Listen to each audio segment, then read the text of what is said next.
Mean राशि वाले बंधु, आप सभी का बहुत बहुत स्वागत है, अभिनंदन है, आभार है मीन मंथन यूट्यूब चैनल में। तो मीन राशि वालों, ध्यान से सुनिए। अब अंतिम समय की तैयारी कर लो।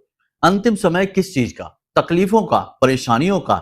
जो भी कष्ट जीवन में चल रहे हैं, उन कष्ट और दुखों का अंत का समय आ चुका है। जी हाँ बंधुओं, ग्रह नक्षत्र आपके अनुकूल राशि परिवर्तन कर रहे हैं, अपनी चाल को बदल रहे हैं। अब इनका पूरा लाभ आपको लेना है। अब ग्रह नक्षत्र तो चाल बदल देते हैं, वातावरण को भी बदल देते हैं, लेकिन आपने कुछ गलतियां लगातार करते रहे, अपनी मानसिकता को न बदला, अपने सोचने के ढंग को न बदला, अपने जीवन में छोटे मोटे छुटपुट बदलाव नहीं लेकर आए, तो इन ग्रहों की राशि परिवर्तन का भी जीवन पर कुछ खास फर्क नहीं पड़ता है। उसमें भी यह देखा जाता है कि किन ग्रहों का राशि परिवर्तन है और उन ग्रहों की आपकी कुंडली में, आपकी जन्म पत्री में क्या स्थिति है। शुभ है, अशुभ है, पापग्रस्त हैं, अस्त हैं या किसी अन्य प्रकार से नकारात्मक स्थिति में बैठे हुए हैं, तो उनका प्रभाव नेगेटिव हो भी सकता है।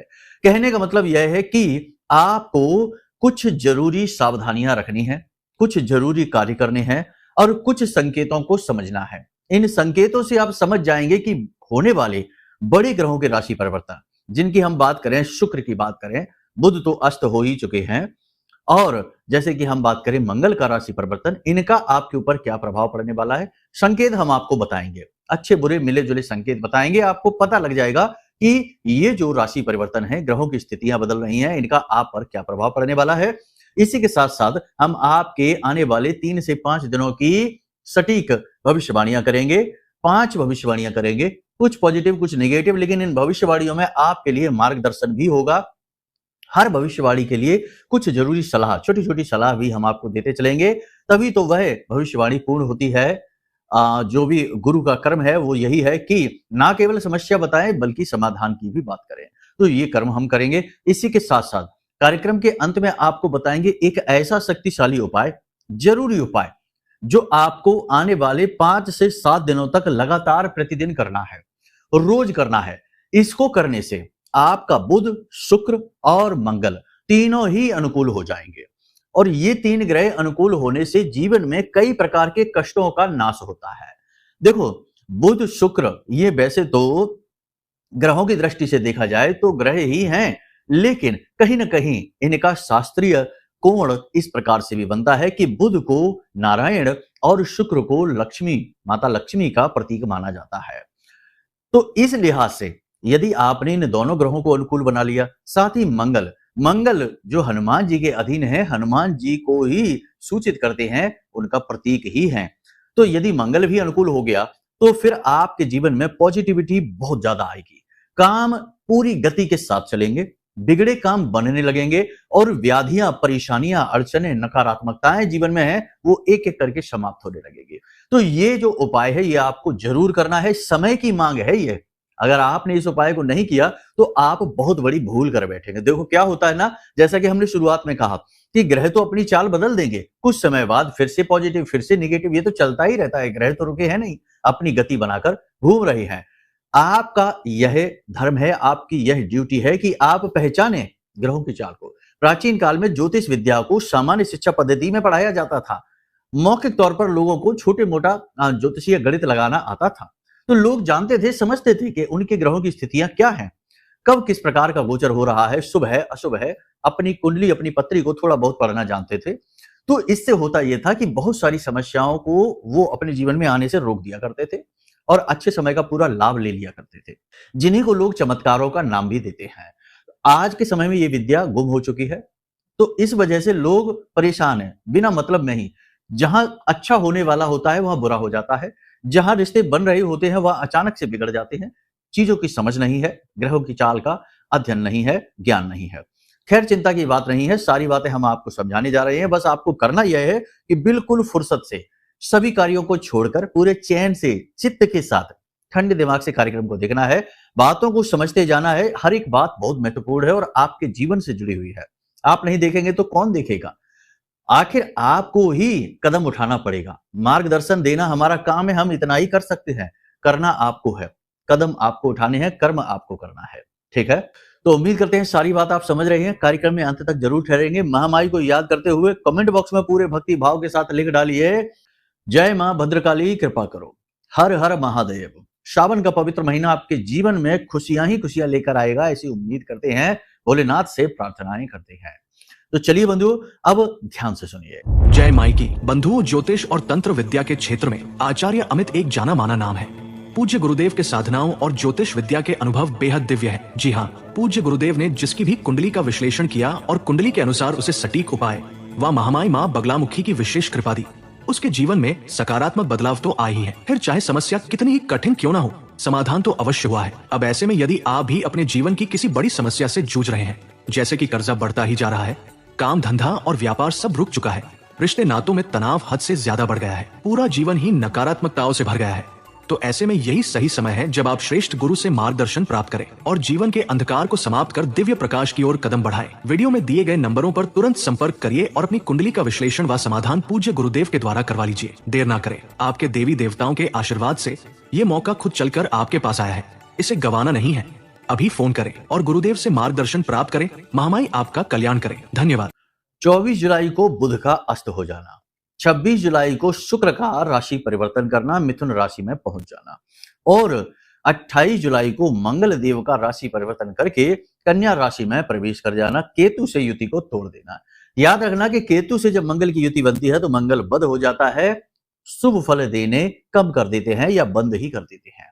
आपको सबसे ज्यादा ध्यान जो देना है वह है मंगल के राशि परिवर्तन पर, क्योंकि अचानक से जीवन में गति आएगी, बहुत सारी चीजें एकदम से बदलना शुरू हो जाएंगी।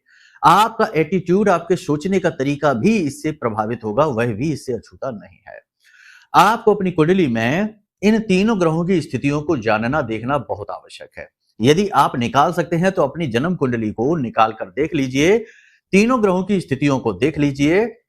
अगर सामान्य तौर पर देखा जाए तो ये देखिए कि आपके ये तीनों ग्रह कुंडली में अस्त तो नहीं है, नीच के तो नहीं है, किसी पापी ग्रह के साथ युति बनाकर तो नहीं बैठे हैं, 6, 8, 12 की स्थिति में तो नहीं बैठे हैं, और किसी पाप ग्रह से जैसे जैसे शनि की बात करें, राहु की बात करें, केतु की बात करें, इनसे दृष्टिगत संबंध तो बनाकर नहीं बैठे हैं। यदि है तो फिर ये कहीं ना कहीं पीड़ाएं पहुंचाएंगे।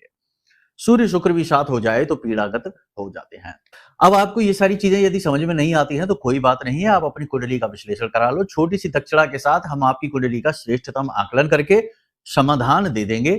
जो ग्रह कमजोर है उन्हें बली मजबूत बना देंगे, और खराब ग्रह में बैठे हैं तो उन ग्रहों से हटाने के उपाय भी बता देंगे, जिससे जीवन भर का समाधान, संकट से मुक्ति हो जाएगी। ठीक है, तो चलिए अब भविष्यवाणियों की ओर चलते हैं। सबसे पहले बात करते हैं सावधानी की। जी हाँ बंधु, क्योंकि अच्छे से ज्यादा बुरे का ध्यान रखना बहुत जरूरी होता है, क्योंकि परेशानी वहीं से आती है। अपरिचित लोगों पर पूरा भरोसा ना करें। लोग आपके पास आएंगे, आपका दुरुपयोग करेंगे, आपको ठेस पहुंचाने की कोशिश करेंगे। गलत कार्य भी आपके साथ हो सकता है, मतलब कि आपका मानसिक शोषण भी हो सकता है, आपकी चीजें भी ली जा सकती हैं, ठगी जा सकती हैं, रुपए पैसे की ठगी हो सकती है। तो अगले 3 से 5 दिनों तक अनजान अपरिचित लोगों पर एकदम से दिल खोलकर भरोसा नहीं करना है। कहीं ना कहीं शक, थोड़ा सा वहम अवश्य रखना है। आलस्य की अधिकता हो सकती है, शरीर में ऊर्जा की कमी रह सकती है, और इसकी वजह से काम खराब हो सकते हैं। काम को आप टाल सकते हैं, तो ये स्थिति आपके लिए थोड़ी सी परेशानी उत्पन्न करने वाली हो सकती है। एक सबसे महत्वपूर्ण बात यहां पर हम आपको बता दें कि कोई भी काम जल्दबाजी में आपको नहीं करना है। जी हाँ, देखो, पहले तो आलस में काम को आपने टाला, खींच दिया, लेट हो गए, अब जल्दबाजी में काम को खींच रहे हैं। जल्दबाजी में काम खराब होगा, तो थोड़ा सा धैर्य के साथ ठंडे दिमाग से समय के अनुकूल कार्य करें। ये बात सही है कि आपका काम करने का मन नहीं करेगा, नकारात्मकता भी मन पर थोड़ी सी हावी रहेगी, शारीरिक स्वास्थ्य भी आपका पूरी तरह से ठीक नहीं रहेगा, भारीपन, स्थूलता बढ़ेगी, नकारात्मकता बढ़ेगी, ऊर्जा की कमी से आप जूझेंगे, जिसकी वजह से जरूरी कामों को भी आप थोड़ा सा टालेंगे, आगे खींचेंगे।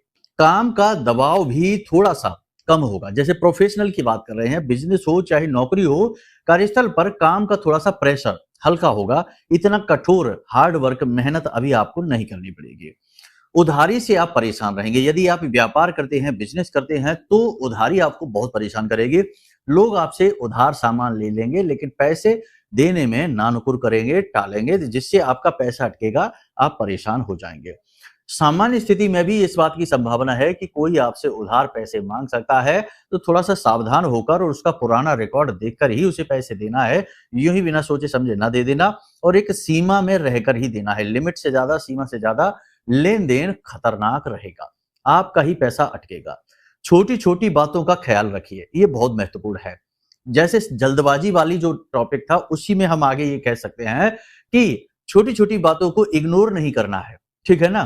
ध्यान देना है। जैसे कि हम अपनी पूरी तैयारी करते हैं तो उसमें हम कुछ छोटी छोटी चीजों को छोड़ देते हैं, वो छोटी छोटी चीजें ही बड़ी समस्याओं को जन्म दे सकती हैं, किसी भी प्रकार की स्थिति हो। इसी प्रकार छोटी छोटी बातों की भी बात करेंगे कि यदि कोई व्यक्ति कुछ कह सुन रहा है, आपके बारे में कुछ नकारात्मक बोल रहा है, जैसा कि बोलेगा ही, कोई आपका अपना ही आपका दिल दुखाएगा, आपके लिए कुछ गलत बोलेगा, अपशब्द भी बोलेगा जिसे सुनकर आपको अच्छा नहीं लगेगा।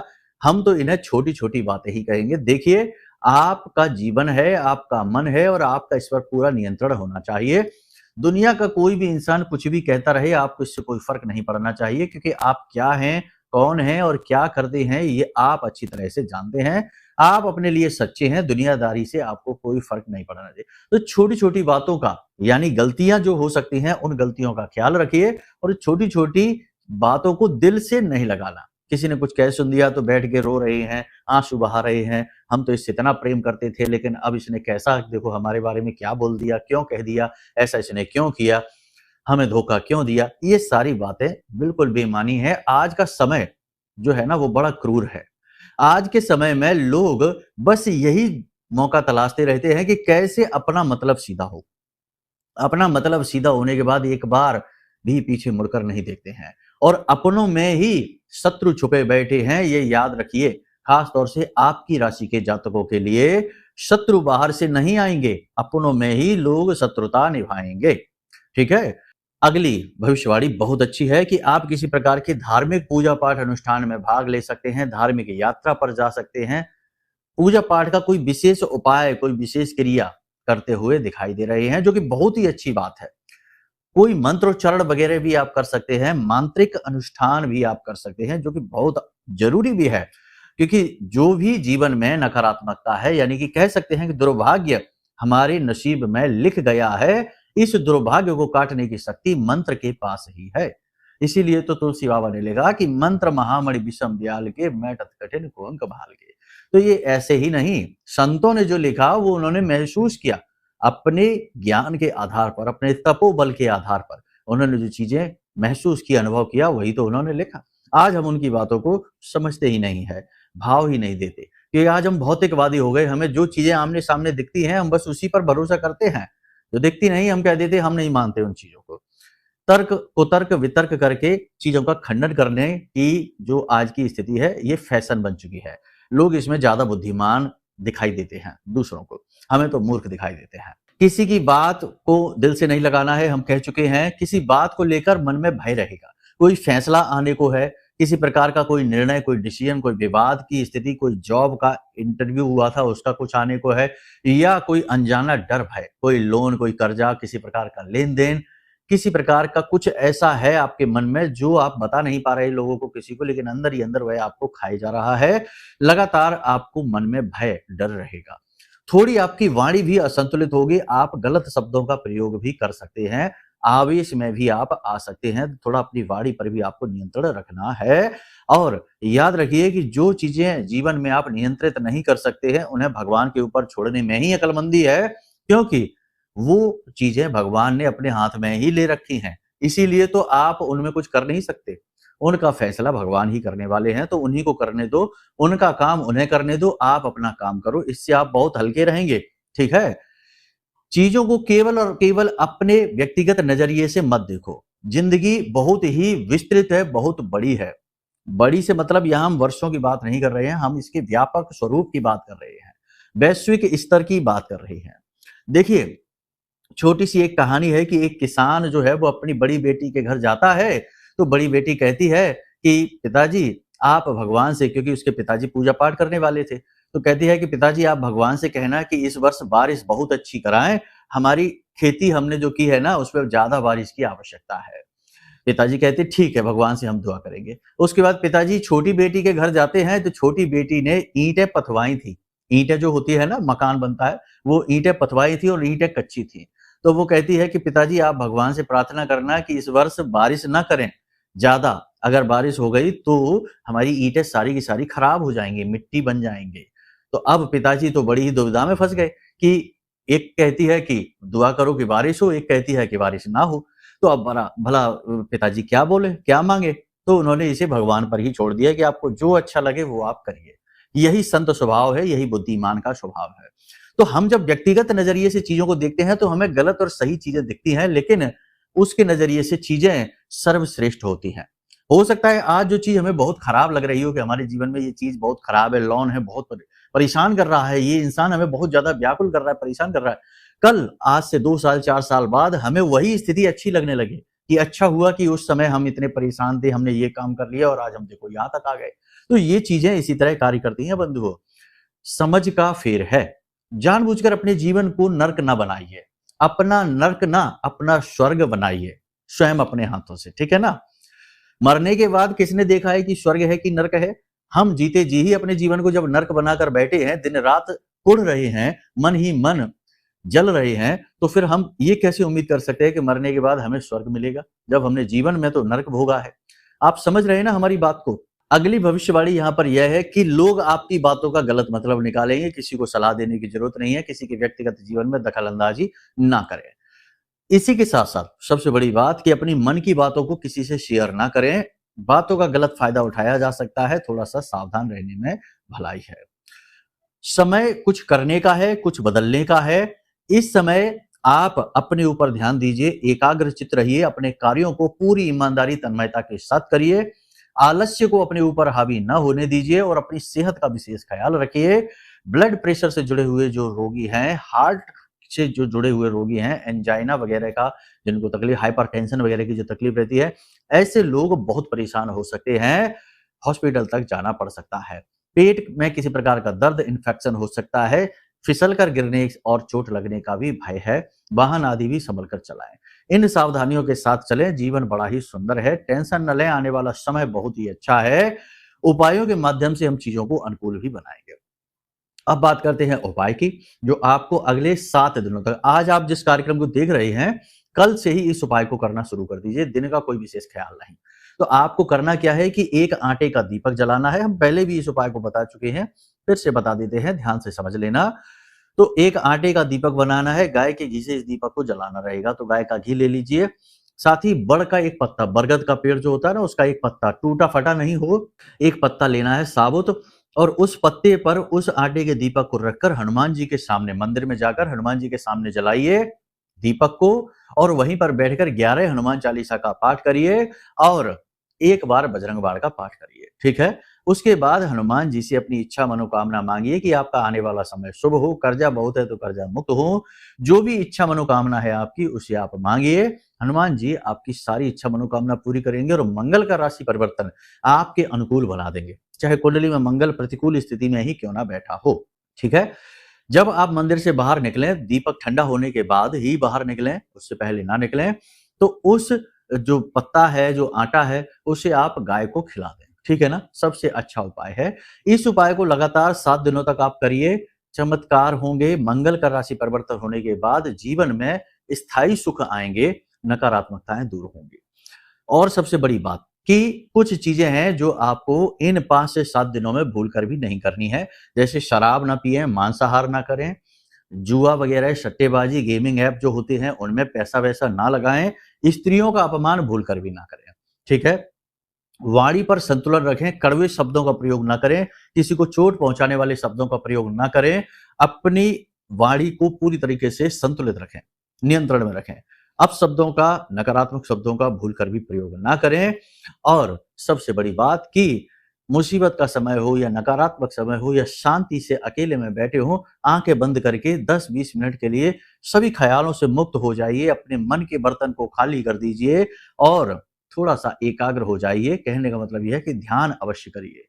ध्यान करने से आत्मबल बढ़ता है, पॉजिटिव एनर्जी बढ़ती है, ऑरा मजबूत होता है, जिससे कि नकारात्मक ऊर्जाएं अपने आप ही भागने लगती हैं, ठीक है?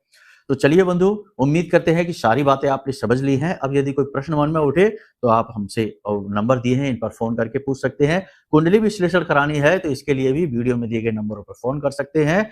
आपकी कुंडली का विश्लेषण करके योग युतियों दोषों के आधार पर आपको सटीक उपाय बनाकर दे देंगे। आपके जीवन का जो भी दुख तकलीफ है वो समाप्त हो जाएगी, जीवन सुखी हो जाएगा। तो चलिए बंधु, हमेशा हंसते रहिए, मुस्कुराते रहिए, सकारात्मक रहिए, महामाई पर अपनी आस्था और विश्वास बनाकर रखिए, क्योंकि आपका उद्धार तो वहीं से होना है। प्रेम से बोलिए जय माई की। हमारे प्रिय और परम पूज्य आचार्य जी ने अपनी साधनाओं के अनुभवों पर आधारित शक्तिशाली उपाय और क्रियाओं के माध्यम से हजारों लोगों के जीवन को पूरी तरह से बदला है। आचार्य जी के द्वारा बताया गया हर एक उपाय इतना सटीक और कारगर होता है कि जो भी इसे पूरे भाव के साथ कर लेता है उसे साक्षात महामाई की कृपा और आशीर्वाद प्राप्त हो जाती है। इसलिए निसंकोच इन उपायों को पूरे भाव के साथ करिए, आपका कल्याण होगा। जय माई की।